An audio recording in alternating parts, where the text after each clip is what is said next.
Welcome to everyone. पूर्व class रे आमे माने पढ़ी जो आमर ओडिया पेडागोजी रही से ओडिया पेडागोजी पिला माने कहीं मातृभाषा पढ़ा दरकार एवं जातीय पाठ्यक्रम आधार 2005 लक्ष्य कौन रही मातृभाषा को किभली भाव में गुरुत्व दि जाएगी। वर्तमान आमे पढ़ा प्राथमिक स्तर में मातृभाषा किभली भाव में पिला माननकु तार लक्ष्य साधन में साहाय्य करुछि एवं ताहार उद्देश्य कौन रही। विशेषकर देखा गले क्लास गुड़िक आमर ओटीटी पेडागोजी एवं यहाँ आमर जो सीटी पिला माने पढ़ुछन से सीटी पिला मानकर ओडिया पेडागोजी ता सहित सरकार द्वारा परिचालन करा जाउथिया समस्त शिक्षक नियुक्ति एवं प्रवेशिका परीक्षा निमंते उपयोगी जो ओडिया पेडागोजी रहुछि। वर्तमान आमे जानिबा डिटेल्स पढ़ा। जदि आपण मानक क्लास टी भल लगुच तेज ताल चैनल टी सब्सक्राइब करूँ और जहाँ मध्य किसी डाउट अच्छी कमेंट माध्यम जनातु। पूर्व अध्याय आम मातृभाषार गुरुत्व विषय जानिले यही अध्याय मातृभाषार लक्ष्य उद्देश्य और आवश्यकता विषय जाना। जेकोसी कार्य हो जेकोसी जिनस हो तार किसी ना कि गोटे लक्ष्य थाए उद्देश्य थाए आ तार आवश्यकता थाए से मातृभाषा शिक्षण रही केउंटी ना प्राथमिक स्तर में उच्च विद्यालय स्तर नुह प्राथमिक स्तर में किभली भाव में मातृभाषार शिक्षार लक्ष्य उद्देश्य रही। प्रत्येक कार्य पछरे गोटे लक्ष्य थाए लक्ष्य बिना कार्य असार तेणु जेकोसी कार्य करने को तार लक्ष्य संपर्क में आमको अवगत होगा पड़ो। लक्ष्य विषय ठीक भाव धारणा नथिले कार्यटी सफल हो पारे ना। आम जीवन में अनेक कार्य करें सफलता को विफलता को जदि आम विश्लेषण करवा तेज जापर जे अनेक विफलतार मूल कारण हूँ लक्ष्य संपर्क में सचेतनतार अभाव। लक्ष्य ठीक नथिबारु कार्य गुड़िक ठीक भाव संपादित हो पारि न थाए। ठीक कथा बर्तमान आम जाने आम जीवन काल मध्य आम बहुत किसी कार्य कर जो कार्य कि गोटे निर्दिष्ट लक्ष्य रही कार्य करता है। जदि लक्ष्य न थाए गोटे पिला एठू बाहर जाऊँगी चलिक विद्यालय पहुँच तार लक्ष्य कौन से विद्यालय पहुँचो ये विद्यालय अच्छी जदि तार लक्ष्य ठीक न थाए से विद्यालय पहुँचो बोली जानी न थाए से कौन आड़े जीव साड़े जीव जुआड़े नहीं सीआड़े जीव तो विद्यालय पहुँची पार कि ना पहुँची पार ना। तेणुक लक्ष्य बिना कार्य असार आ लक्ष्य साधन करने आवश्यक होता है जनक आ लक्ष्य रखिले ही जड़े किसी कार्य करें पहुँचवाक चेष्टा करता है। जमी पिलाटी बाहर गला विद्यालय पहुँचा तो पिलार विद्यालयटी को लक्ष्य रखला तेणुक से विद्यालय में पहुँचब। तेणुक कहुई जदि लक्ष्य ठीक न तेज कार्य गुड़िक ठीक भाव संपादित हो पार ना। जदि पिलार लक्ष्य विद्यालय न से विद्यालय न पहुँची आड़े साड़े कड़े जीव जना ना। ठीक सेमती आम जो कार्यटी आम करने चाहूँ लक्ष्य रखुचे से लक्ष्य को ठीक रखा दरकार और सब प्रथम मुहूर्त लक्ष्य को कौन निज मनन चिंतन रखी कार्य करने आवश्यक होता है। मातृभाषा शिक्षण लक्ष्य और उद्देश्य स्थिर कला बेले आमको मातृभाषार गुरुत्व संपर्क में जानवा पड़ो जहाँकि पूर्व अध्याय प्रांजल भाव वर्णना कराई। आम पूर्व जानिले ना पूर्व क्लास रे मातृभाषार गुरुत्व जानिले तार कहीं आवश्यकता रही कौन से विषय सब आम जानिले। एतद व्यतीत पिलामानकर स्तर उपर गुरुत्व देवाई पड़ो। पिलामानकर स्तर पिलाटी प्राथमिक अच्छी माध्यमिक अच्छी उच्च माध्यमिक अच्छी से स्तर उपर ध्यान देवाक पड़ो कहीं गोटे छोट पिला से प्रथम कौन निजर भाव को सठिक भाव व्यक्त कर पार न अल्प अल्प कथा शिखी था भाषा शिखी था कि बड़ पिलाटे संपूर्ण शिखी जाए ना ना। तेणुक पिलामानकर स्तर उपर गुरुत्व देकर कार्य करने को पड़ो। शिक्षार्थी निजर बयस और बौद्धिक स्तर अनुसार जीवन उपर मातृभाषार प्रभाव को अनुभव करे। अर्थात पिलाटी तार बयस और बौद्धिक स्तर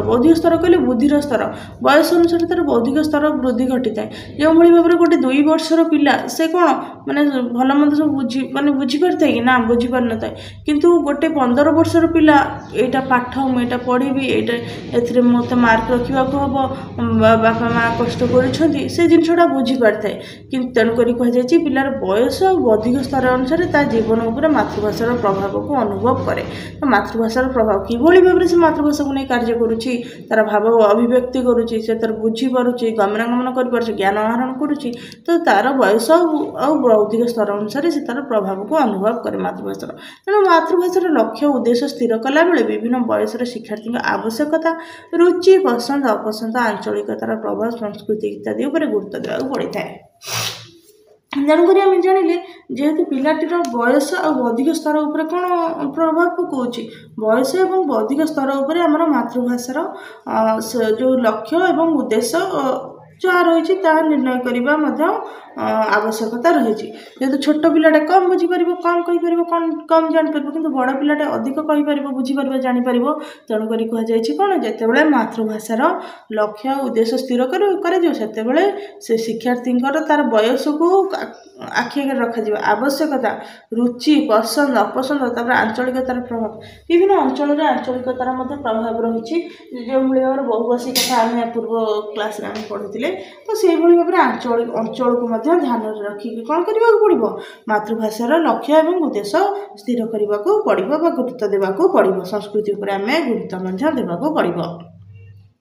ଏହି ଅଧ୍ୟାୟରେ ମୁଖ୍ୟତଃ ଶିକ୍ଷାର୍ଥୀମାନଙ୍କୁ ମାତୃଭାଷା ବିଷୟରେ ଶିକ୍ଷାଦାନ କରିବା ବେଳେ ଶିକ୍ଷକ ଶିକ୍ଷୟିତ୍ରୀମାନେ ଯେଉଁ ଲକ୍ଷ୍ୟ ବିଷୟରେ ଅବଗତ ରହିବେ ସେହି ବିଷୟରେ ଆଲୋଚନା କରାଯାଇଛି। ଅର୍ଥାତ୍ ଏହି ବିଷୟରେ କ'ଣ, ମାନେ ଯେଉଁ ପିଲାମାନଙ୍କୁ ମାତୃଭାଷା ଶିକ୍ଷା ଦିଆଯିବ ସେହି ସମୟରେ ଶିକ୍ଷକ ଶିକ୍ଷୟିତ୍ରୀମାନେ ସେଇ ମାତୃଭାଷା ଶିକ୍ଷାର ଯେଉଁ ସବୁ ଲକ୍ଷ୍ୟ ବିଷୟରେ ଅବଗତ, ଅର୍ଥାତ୍ ସେମାନଙ୍କର ଧାରଣା ରହିବ, ସେମାନେ ସେଥିପ୍ରତି ସଜାଗ ରହିବେ। ସେହି ସବୁ ବିଷୟରେ କ'ଣ କରାଯାଇଛି ନା ଏହି ବିଷୟରେ ଆମେ ପଢ଼ିବା ବା ଜାଣିବା। ମାତୃଭାଷା ଶିକ୍ଷାର ଲକ୍ଷ୍ୟ ଶିକ୍ଷାକୁ ନିୟନ୍ତ୍ରଣ କରେ। ମାତୃଭାଷାର ଶିକ୍ଷାର ଲକ୍ଷ୍ୟ କ'ଣ, ସେ ଶିକ୍ଷାକୁ ନିୟନ୍ତ୍ରଣ କରେ। ଅର୍ଥାତ୍ ପିଲାଟି ମାନେ ଶିକ୍ଷା ଗ୍ରହଣ କରିପାରେ, ଜାଣିପାରେ, ନିୟନ୍ତ୍ରିତ ହୋଇକରି ରହେ। ଅର୍ଥାତ୍ କେଉଁ ବୟସରେ କ'ଣ ଶିଖିବ ଜାଣିବ ତାହା ସେ ଜାଣିପାରେ ଏବଂ ବୁଝିପାରିଥାଏ।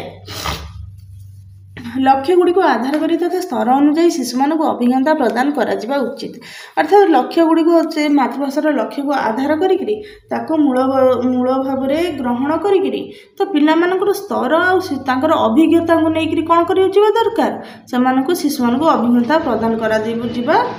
ଆବଶ୍ୟକ। ଅର୍ଥାତ୍ ପିଲା କ'ଣ ଶିଖିଛି, କ'ଣ ଜାଣିଛି, କ'ଣ କହିପାରୁଛି, ନ କହିପାରୁଛି, ଏସବୁ ଜିନିଷ।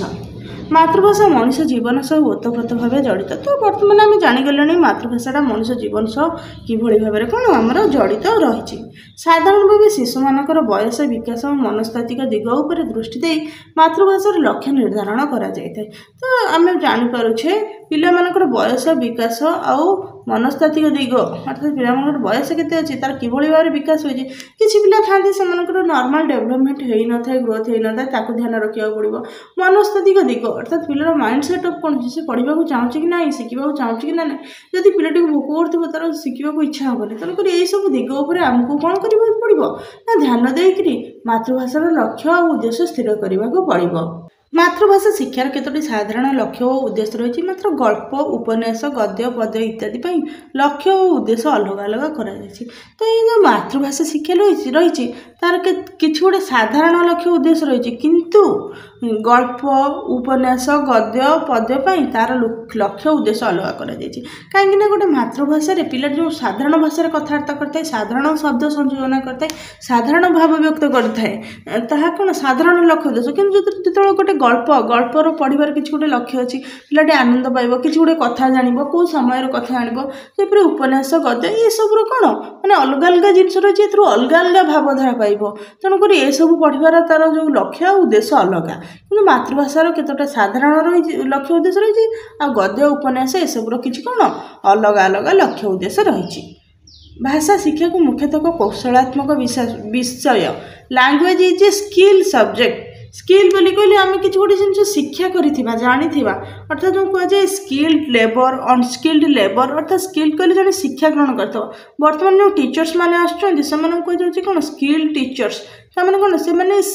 ସ୍କିଲ୍ ଅଛନ୍ତି, କୌଶଳ ପରିପୂର୍ଣ୍ଣ ଅଛନ୍ତି। ବର୍ତ୍ତମାନ ସମୟରେ ସେ ଟିଚର୍ସ ମାନେ ଆଗରୁ ପଢ଼ିଛନ୍ତି ପିଲାଙ୍କୁ କେମିତି ପଢ଼େଇବେ, ଜଣେଇବେ, ବୁଝେଇବେ। ତ ସେମାନଙ୍କୁ କ'ଣ ସ୍କିଲ୍ ବୋଲିକରି କୁହାଯାଉଛି। ଯଦି ସେ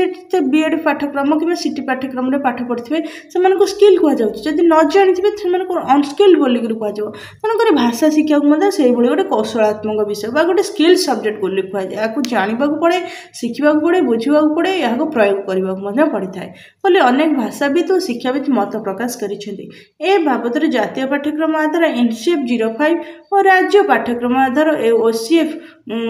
07ରେ ମଧ୍ୟ ଗୁରୁତ୍ୱ ଦିଆଯାଇଛି। NCF 05 mean national curriculum framework, ଜାତୀୟ ପାଠ୍ୟକ୍ରମ ଆଧାର 2005 and OCF Odisha curriculum framework ଆମର ରାଜ୍ୟ ପାଠ୍ୟକ୍ରମ 2007 ଏହିସବୁରେ କ'ଣ କରାଯାଇଛି ମାନେ ଗୁରୁତ୍ୱ ଦିଆଯାଇଛି। ବର୍ତ୍ତମାନ ଆମେ ଜାଣିବା ମାତୃଭାଷାର ଲକ୍ଷ୍ୟ ଆଉ ଉଦ୍ଦେଶ୍ୟ ପର୍ଟିକୁଲାର ଭାବରେ କ'ଣ। ସାଧାରଣ ଭାବେ ମାତୃଭାଷା ଶିକ୍ଷାଦାନ ସମୟରେ ନିମ୍ନଲିଖିତ ଦିଗ ଉପରେ ଗୁରୁତ୍ୱ ଦିଆଯିବା ଉଚିତ। କିଛି ଗୋଟେ ଦିଗ ଅଛି ତା ଉପରେ ଆମେ ଧ୍ୟାନ ଦେବା। भाषा प्रयोग पर कौशल शिक्षा तो ये भाषा प्रयोग पर कौन कौशल शिक्षा रही है अर्थात पिलाटी जानी ये जिनसा हूँ भात भातटा को से कौन व्यवहार कर भातटा क्यों व्यवहार कर ना जो भोक कर से भात खाइब तो से समय से कह मत भोक लगे भात दियो किंतु सेठी से पिलाटी कह कि भातटा को कौन से पाठ पढ़ा बही खाता व्यवहार कर कि मुझे भातटा को लिखी भातटा को मामू घर को लेकिरी देवी मामू घर को लेकिरी देवी मामू घरे भाई भौणी अच्छा सी लिखे जदि कह तो यहाँ कौन ठीक भाव में पिला प्रयोग कला कि भाषा ना उचित भावार्थ उचित कार्यपाई पिला भाषा को प्रयोग कले ताकू आम भाषा प्रयोग कौशल शिक्षा बोलिकी कहवा बर्तमान जाना से संबंध टिके अधिक किछि जपरी पिलार सिलट खड़ी अच्छे सिलट खड़ी कौन लिखा व्यवहार कराए कि पिलाटी जब कह से सिलट मत भोक गला मो सिलट खाइबी किंतु जब पिलाटी कह मत मत पाठ पढ़िया इच्छा हो भात लिखी यहाँ कौन ठीक कि ना ए ठीक नुहे भूल हम कौशल पाई क्यों शब्द संयोजना कर भाव व्यक्त कर किंतु पिलाटी जब भोक लगे भात खाइब पाठ पढ़ले सिलट खड़ी पाठ पढ़ ताहले यह ठीक अच्छे या आम कह कौन कौशल शिक्षा बोलिकी आम कह भाषा प्रयोग मातृभाषा शिक्षादान बेले पिलामानकर भाषा दक्षता वृद्धि करने आमर एकांत काम्य पिलामाने जन्म होगा पर भाषा शिखा आरंभ करते हेतु पाइबा पर से परिवेश सहित क्रिया प्रतिक्रिया आरंभ करते अर्थात पिलामाने जन्म होगा पर माँ को देखिकी माँ कथा कहते परिवार कथा कहते से देखिए से कथा कहवा पिलामाने आरंभ करते किसी गुड़े शिखा पिलामाने आरंभ करते तर हेतु पाइबा पर से परिवेश सहित क्रिया प्रतिक्रिया हेतु कहले से बुद्धि किसी गोटे बुझी पारा पर से कौन करते परिवेश सहित किसी क्रिया प्रतिक्रिया आरंभ करते अर्थात जिते जब कौन करेंगे से छोट छुआटी जो गोटे चलवा आरंभ कर से घास उपर जो पाद थोदेव तो पादर टी फुटीगला पर लगे से पाद उठे ने गोटे क्रिया है तार पाद फुटा पाद थोक पाद फुटा प्रतिक्रिया है कौन से पाद उठे नवा यहीपरि पिला जो निआ को जो कौन कर धरब छुईब निआ को धरत हाथ जो पड़ज कष्ट लगे से हाथटा को फेरई आण निआ को धरवा हूँ क्रिया हाथ फेरई आना हूँ प्रतिक्रिया भाषार नियम न जानी से अनेक सुंदर सुंदर गीत बोलती गप कहती कथबार्ता करती प्रश्नर उत्तर दे पारती आवश्यकता को चाहिए से परिवेश सांगसाथी पशुपक्षी जीवजंतु और परिवार ठारू अनेक भाषा दक्षता आहरण करते तो छोट पिलाटे निज जीवन मध्य भाषा शिक्षा न करथिबा पूर्वरु संपूर्ण शिक्षा न करथिबा पूर्वरु जीवन सारा तो शिक्षण चलता किंतु ता भावना ता राइजर से किछि किछि नुआ नुआ शब्द कहे किछि न जानी मध्य किछि गोटे सुंदर सुंदर गीत बोली थाए गप कही कथबार्ता भी करे प्रश्नर उत्तर दे पारती भाषार नियम जानी न था अर्थात आम कहवा जड़े वयस्क लोक को आम सम्मान देवा सान मान श्रद्धा करवा से नियम जानी न था किंतु से कौन देखी जाए कि घरे बड़ मान मुंडिया मार्च से जाकि मुंडिया मार दिए माने सान मान को गेला कर तो सान भाई भौणी को देखिले गेल कर दिए चॉकलेट टे दे दिए यहीपरि भाव से नियम न जानी कौन करते किसी कार्य करए आवश्यकता चाहिए परिवेश सांगसाथी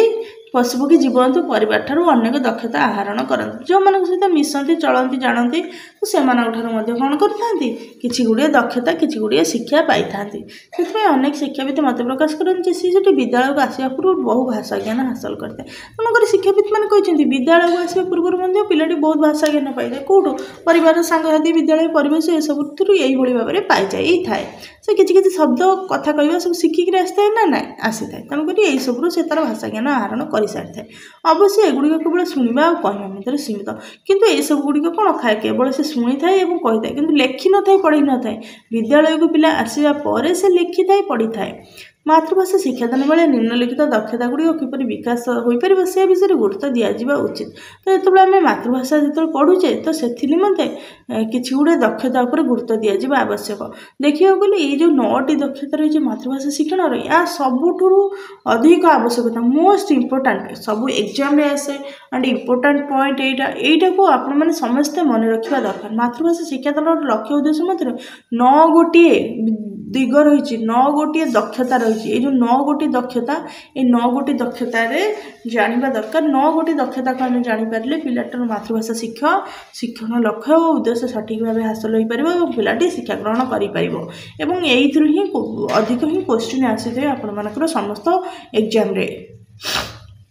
बर्तमान ये 9 गोटी भाषा शिक्षणर दक्षता गुड़िक आम जानिबा। श्रवण दक्षतार विकास साधन अर्थात पिलाटी किभली भल भाव शुणी पार और शुणिकी से भाव ग्रहण कर। कथन दक्षतार विकास साधन किभली कथा कहीपर शिखिपार दक्षता से दक्ष हो पार योग्य हो पार। पठन दक्षतार विकास साधन अर्थात पढ़ार योग्य हो पार पढ़ी पार किभली भाव में। लिखन दक्षतार विकास साधन अर्थात किभली भाव से लेखिपार। तो ये जो श्रवण कथन पठन लिखन यार गोटे सर्ट फॉर्म अच्छी या आपण मैंने कहींपारे कौन ना सुक पले। सुक कहले आम क्या बुझुचे सुक पक्षी शुआ को बुझुचे पले कहले बहुत को बुझुचे किंतु एठी आम मन रखिदा कौन सुक पले सुरे शुणा करे कहवा पर पढ़ा ले रे लिखा तेणुक सुक पले को आपण मैंने मन रखिथे। ये चार्टा हूँ मोस्ट इम्पोर्टाट स्किल। तार धारणार बोधगम्यता संपर्क सहायता प्रदान करवा व्यावहारिक व्याकरण उपर गुरुत्व प्रदान स्व शिक्षणर विकास साधन अर्थात निजे किभली भाव में शिखिक तार विकास कर। भाषा व्यवहार संपर्क सामर्थ्य प्रदान शब्द भंडार वृद्धि में सहायता प्रदान। तो यही 9टी दक्षतार पिलार विकास आवश्यकता रही। एठारे मन रखा यही दक्षता गुड़िक परस्पर ठार भिन्न नुहति एगुड़िक परस्पर उपर प्रगाढ़ भाव में निर्भरशील अर्थात ये जो दक्षता गुड़िक रही पिलाटी शुणिले भलसे कहीपर भलसे पढ़िले भलसे लिखिपार एगुड़िक गोटे अन्य ठारू भिन्न नुहति परस्पर उपर निर्भरशील अटंती जड़े गोटाई साधित हेले अन्यटी सहयोग कर। भाषा शिक्षार 2टी प्रधान दिग रही। केतोटी प्रधान दिग ना 2टी। प्रथमटी हूँ दक्षता गुड़िक पारंगमता हासिल और द्वितीयटी हूँ साहित्यिक चेतनार अभिवृद्धि। देखो ये जो आम भाषा शिक्षा कर भाषा शिक्षा कर 2टा प्रधान दिग अच्छी। गोटे हूँ कौन ये जो सब दक्षता गुड़िक अच्छी दक्षता गुड़िक पारंगमता अर्थात से संपूर्ण जापर व्यवहार कर लिखिपर ये जो दक्षतार से साधन हासिल कर। द्वितीयटी हूँ जेहेतु माने भाषा कौन निजर मातृभाषा होता है तो से मातृभाषा माध्यम कौन साहित्यिक चेतनार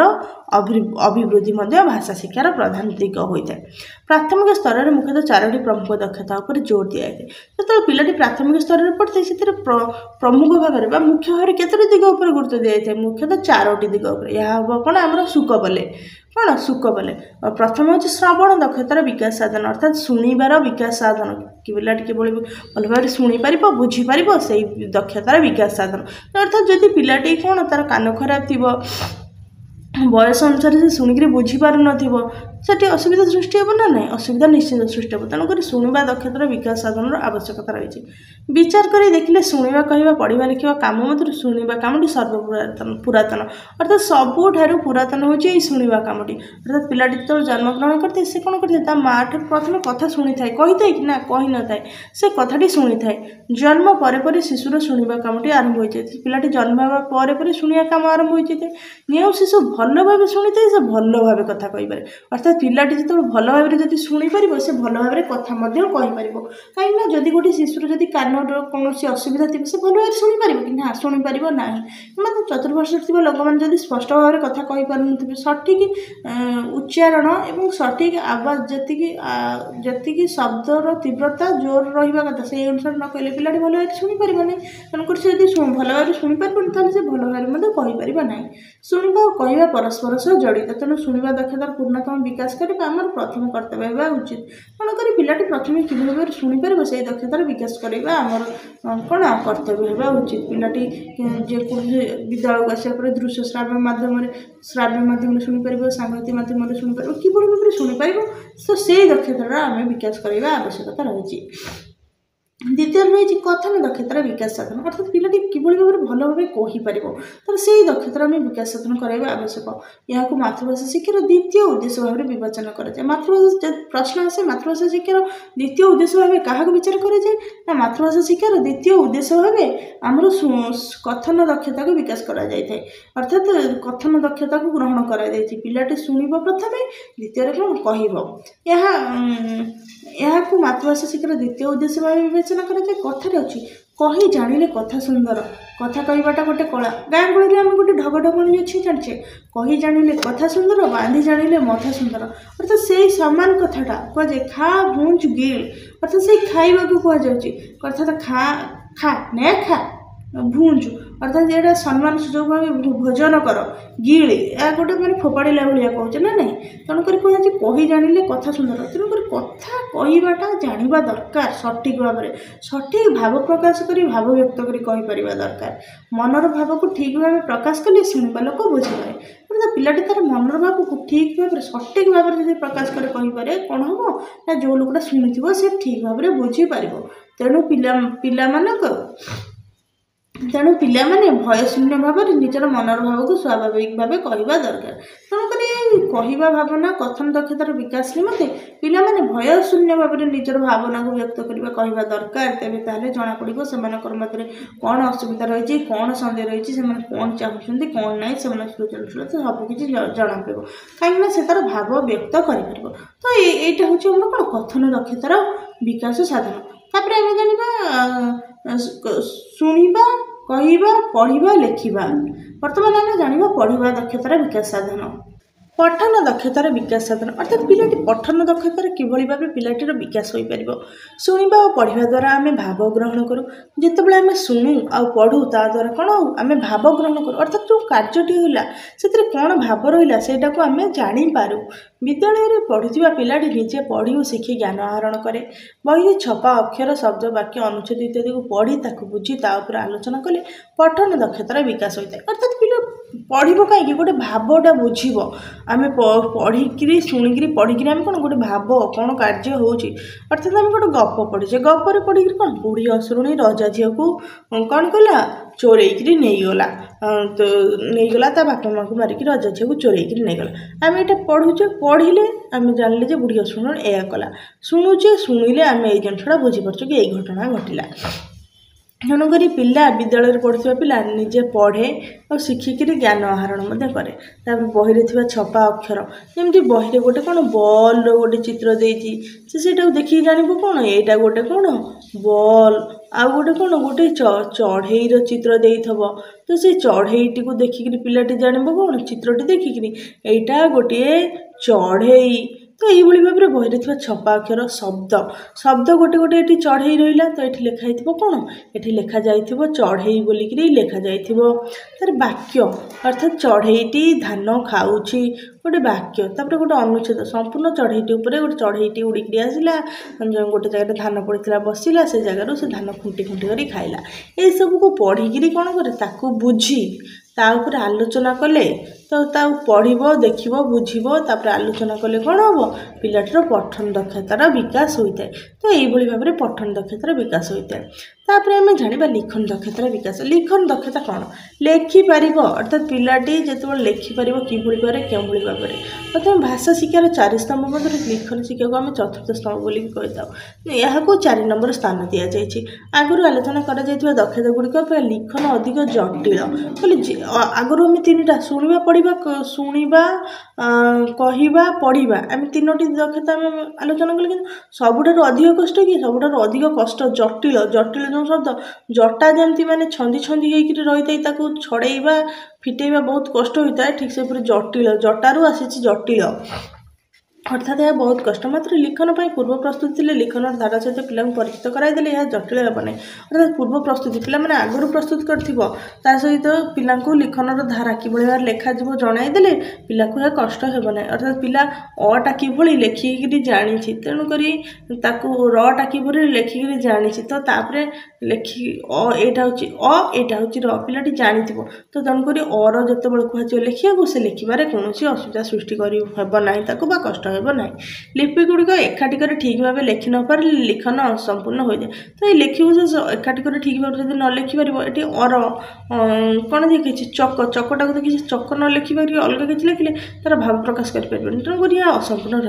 मनर भाव को श्रृंखलित उपाय लिखिदे पिला मैंने बहुत खुश होती जो गोटे फूल देख पिलाटी फूल बोलिक लिखिदेव फूल कहूब फूल चित्रटे देखो फूल फर हसकार फूल लिखिदेव से भारी पिलाटी खुशी हो कहीं से तार भाव व्यक्त करिपाइला कहिबार व्यक्त करिपाइला लेखिबार व्यक्त करिपाइला एवं बुझिपारा।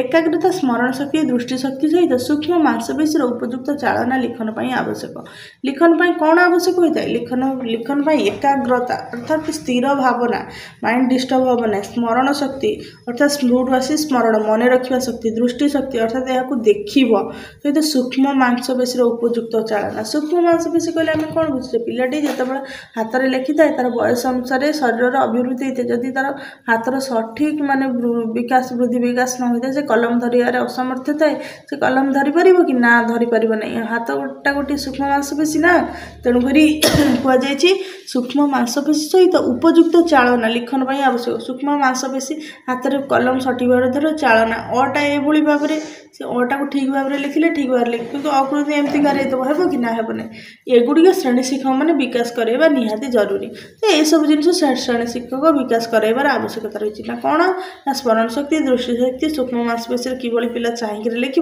से कलम धरी पारुछि कि ना, सठिक भाव में बसी कि ना। तो यही सब जिनस तार भाव को से प्रथम जो जिनस देखुची कथा कहते भाव को प्रथम से कहीपर शब्द वर्ण अक्षर चिन्ही कि ना, ये सब जानले से सठिक भाव में लिखिपार।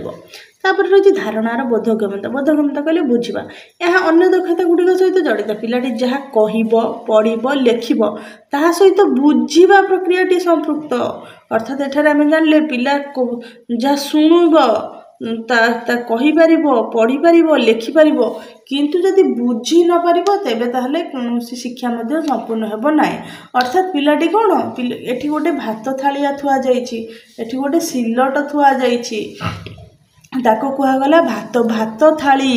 पिलाटी शुणिला भात थाली तो लेखिपार भरे आकार भात।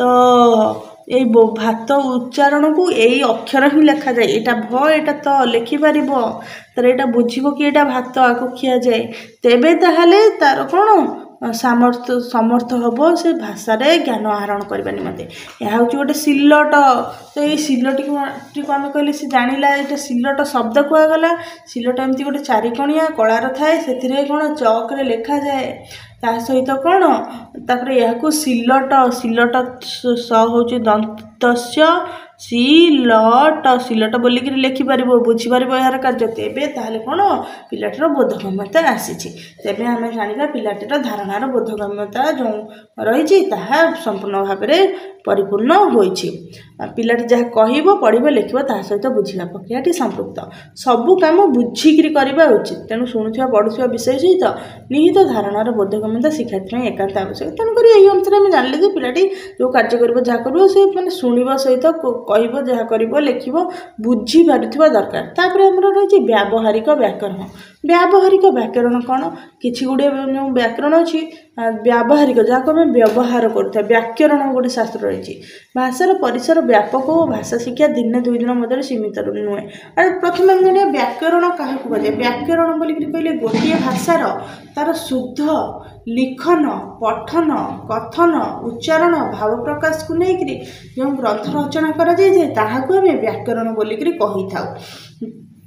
भाषा शिक्षा अभ्यास द्वारा परिपृष्ट होता है। या किभली भाव में परिपृष्ट बा उन्नति होता है ना बारंबार अभ्यास करने द्वारा यह परिपृष्ट होता है। तेणु व्याकरण नियम जानी प्रयोग करवा हूँ व्यावहारिक व्याकरणगत दक्षता। तेणुक व्याकरण नियम जाणिक कार्य लगेवा हूँ कौन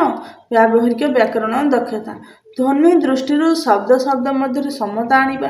शब्द और अर्थ मध्य संबंध और पार्थक्य जानिबा, वाक्य गठन नियम जानिबा इत्यादि यही दक्षतार विकास दिगरे साहाय्य करता है। तेणुक ध्वनि उच्चारण कले किसी गोटे ध्वनि आसता है तो से ध्वनि दृष्टि गोटे शब्द आउ गोटे शब्द मध्य समानता आनिबा, शब्द और अर्थ मध्य संबंध और पार्थक्य जान, शब्द और अर्थ मध्य जो संपर्क अच्छे और पार्थक्य अच्छे से जान, वाक्य गठन नियम जान जमी सब्जेक्ट एसबी भर प्लस ऑब्जेक्ट आ कि स्थल ओडिया कि जो ऑब्जेक्ट ओवियस ऑब्जेक्ट मान भर सब्जेक्ट एमती जो चेंज होता है। तो यहाँ कौन व्याकरण गोटे कौन नियम। तेणुक ये नियम जानिक कार्य करने द्वारा कौन व्यावहारिक व्याकरण पूर्ण दक्षता विकास लाभ करें। स्व शिक्षण दक्षतार विकास स्व कहले निजे निजे कि भाव में शिखिपर से दक्षतार कि भाव में विकास हो पार। शिक्षक शिक्षयित्री बिना साहाय्य पिला माने पाठ को बुझी निजे प्रयोग करवा हूँ स्व शिक्षण उद्देश्य। अर्थात शिक्षक जो पिलाटी को पढ़े देकर गले कि कौन गोटे चढ़ईर चित्र कर देखई गले चढ़ईर आकार ये सब तो पिलाटी कौन गोटे चढ़ईर चित्र कर ना बही चढ़ई देखिक पढ़। शिक्षक कहते चढ़ई संबंध ज्ञान आहरण करने शिक्षक कहते प्रश्न देते तुम गोटे तुम घरे जो पालन कर गृहपालित पक्षी मान विषय क्या विषय जनक विषय कह प्रथम से जान गृहपालित घरे आम क्या पालन कर शुआ अच्छी कुकुड़ा अच्छी ये सब अच्छा से विषय जाना चेष्टा कर चित्र देखा चेष्टा कर कौन से व्यवहार खाद्यशैली से रंग चलनी अर्थात शुआ जमी मंजी खाए लंका खाए कुकुड़ा कौन करे विभिन्न प्रकार शस्य खाए पोकजोक खाए अंडा दिए यही भाव में सब जिन जाना चेष्टा कर तेणुक यहाँ हूँ कौन स्व शिक्षण अर्थात निजे से शिखिपर पाठ बुझी निजे प्रयोग कर शिखिपर। यही दक्षतार अधिकारी हेले पिलाने अधिक रू अधिक आत्मनिर्भरशील हो पारे अर्थात ये जानिले से तार कौन सृजनशीलता वृद्धि पाए ज्ञान वृद्धि पाए से निज कार्य निज करें प्रति कथार शिक्षक निर्भर करने हुए ना। यही दक्षतार अधिकारी पिला ज्ञान वृद्धि पाए और विभिन्न उपाय शब्दर प्रयोग संपर्क से धारणा पाई तो ये दक्षतार माने कौन पिलामानकर उन्नति है कौन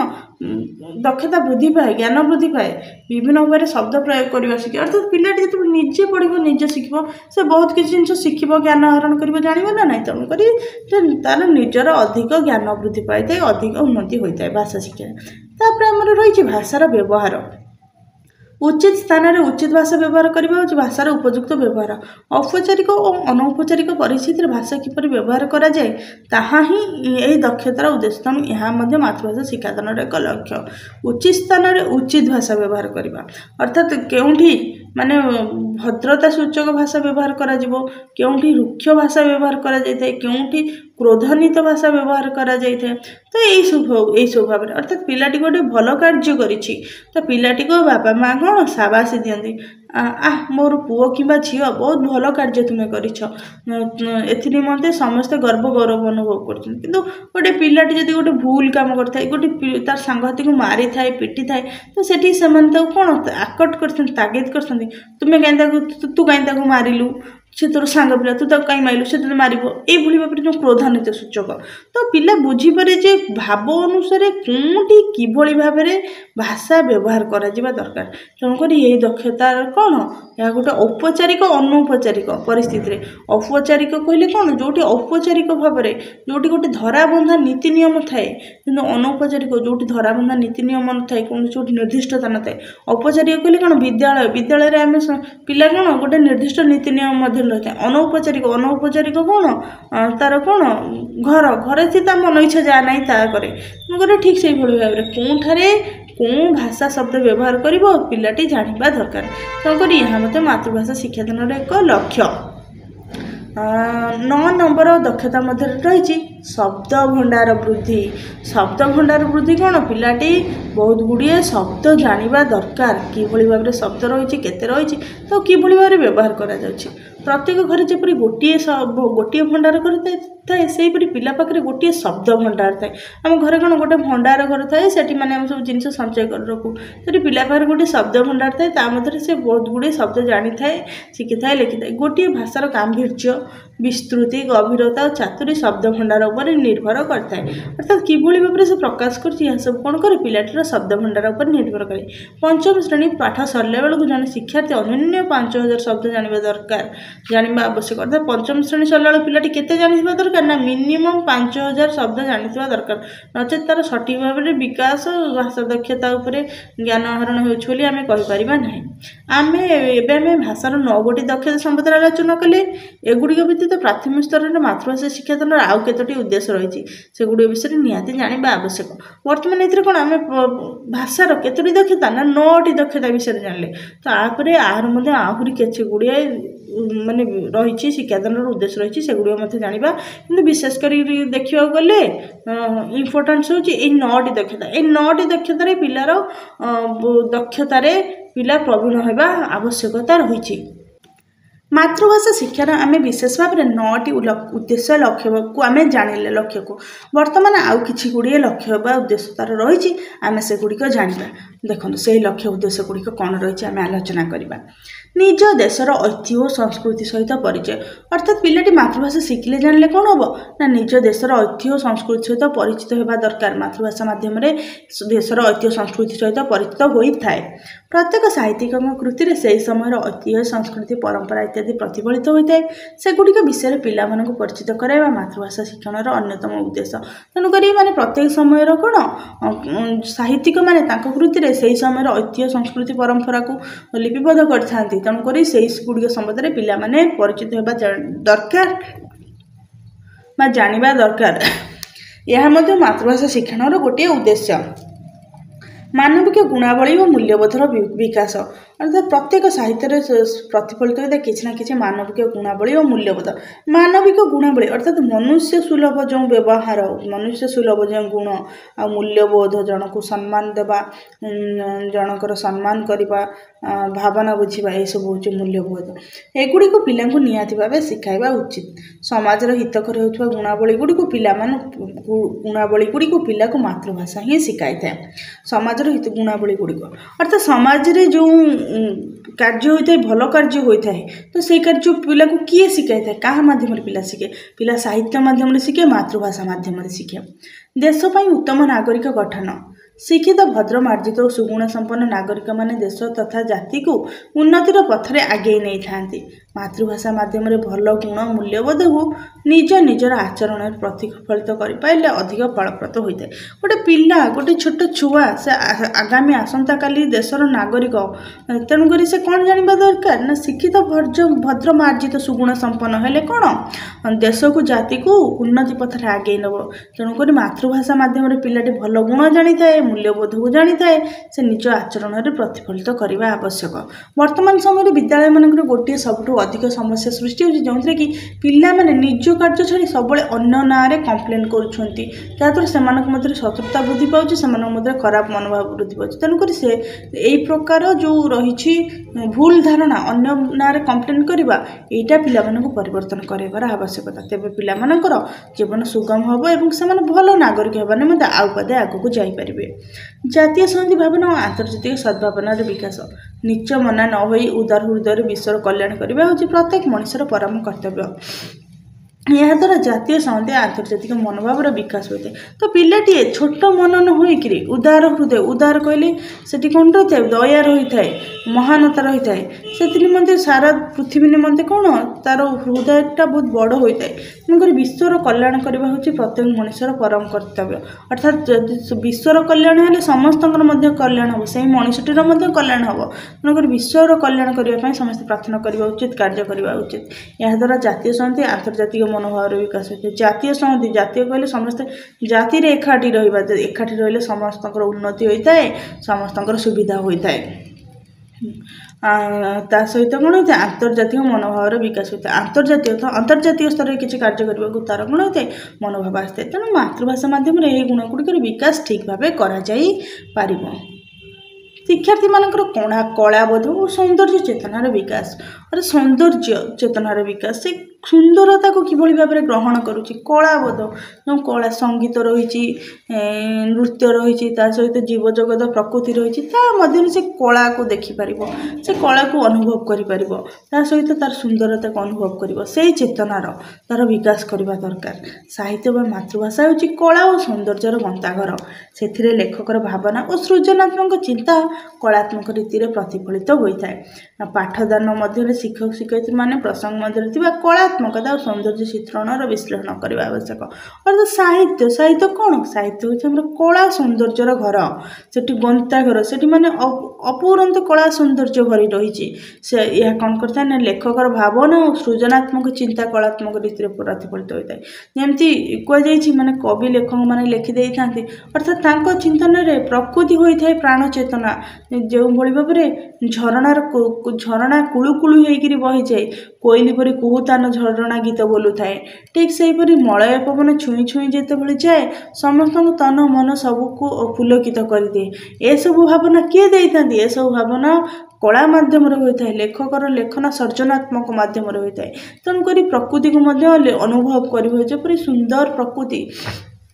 सूर्यर सुनेली किरण किंतु जे कला को जानी नथिबो से देखियो कौन सूर्य साधारण भाव में गोटे उठी से जब कला जानी से जह्न को कौन कहते रूपार जह्न क्योंकि स्थल विशेष जह्न कौन होता है भाव उद्रेक न कर पारे भल सुख दे न पारे ताकू फटा टायर जह्न तापर भिकारी मागुवा कौन तार जो थालिया रस थालिया परिका जह्न बोलिक व्यक्त कराई कि ये सब क्यों आसी था ये सब कलात्मकता आसी था सृजनात्मक आसी था तेणुक मातृभाषा मध्यम पिला कलात्मक सृजनात्मकता को ग्रहण कर पारे पाठदान मध्य शिक्षक शिक्षयित्री मैंने प्रसंग मध्य कलात्मकता और सौंदर्य चित्रण विश्लेषण करने आवश्यक याफल पिला कलाबोध सौंदर्य चेतनार विकास साधन संभव हो पारे यहीपरि पाठदान मध्य जो कला सौंदर्य चेतनार जहाँ किसी विषय वस्तु आसी से संपर्क में पिला अवगत करने द्वारा पिलामानकर यही उद्देश्यर बा यही सौंदर्य कला चेतना कलाबोधर उन्नति हो पार यही प्रकार चिंतनर छात्र छात्री सृजनशीलतार विकास सृजन सृजन सर्जन सृजन प्रतिभा शिशु मानकर सहजात प्रवृत्ति जपरी भ्रूण भितर गोटे विराट सत्ता लुचि रही है ठीक से प्रति पिला भर विराट सृजनशीलता लुचि रही है सुजोग पाइले सृजनशीलता विकास घटी है प्राथमिक स्तर पे पिला प्रकार यथेष्ट सुजोग दिज्वा उचित अर्थात कौन सृजनशीलता कौन सहजात सहजात अर्थात जन्म सहित गोटे आसो गोटे प्रवृत्ति कौन सृजन नुआ सृष्टि करवा भ्रूण भितर विराट सत्ता भ्रूण कहले कौन भ्रूण गोटे छोटिया थाए विराट सत्ता ता मध्य गोटे शिशुटे सृष्टि होता है गोटे मनीषटी सृष्टि होता है तेणु कहुए भ्रूण भितर विराट सत्ता लुचिक रही गोटे छोटिया जिनस लुचिक रही छोटिया मांसपिंडुलाटी रही है ठीक से प्रति पिला भितर विराट सृजनशीलता रही है तेणुक प्रति पिला बहुत बड़ सृजनशीलता नूतनता सृष्टि कर शक्ति रही चिंतन कर शक्ति रही तेणुक सुजोग पाइले यही सृजनशीलता विकास करता है जो भाव किसी पिला था मैंने भल लिखिपारती किसी पिला भल कहीपारती आउ कि पिला गोटे नुआ सृष्टि करपारती विज्ञान मेला जो पिला मैंने आनी स्टल कर प्रोजेक्ट बनई या कौन सृजनशीलतार उदाहरण से सृजनशीलता भरिक रही है किंतु परिवेश पाइले ठीक माने कौन सहयोग पाइले यह विकास घटी है प्राथमिक स्तर में पिला ए प्रकार यथेष्ट सुजोग दिज्वा उचित तेणुक प्राथमिक स्तर में पिला यथेष्ट सुजोग दिज्वा उचित सृजनशीलता अर्थात साहित्य माध्यम पिला शिखी है मातृभाषा माध्यम शिखी है तो बर्तमान आम जानिले मातृभाषा शिक्षार कौन उद्देश्य लक्ष्य उद्देश्य गुड़िक जानिले 9टी तार जो उद्देश्य